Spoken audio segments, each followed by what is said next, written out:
Here I have HTC One M9E, and today I'm going to show you how to change keyboard language on this device.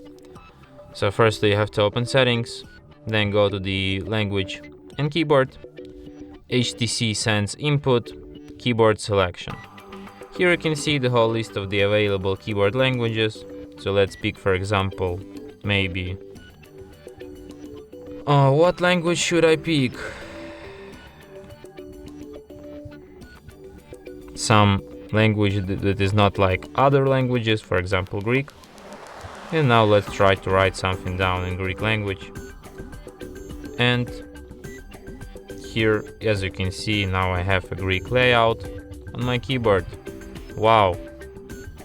And that's it. Thanks for watching.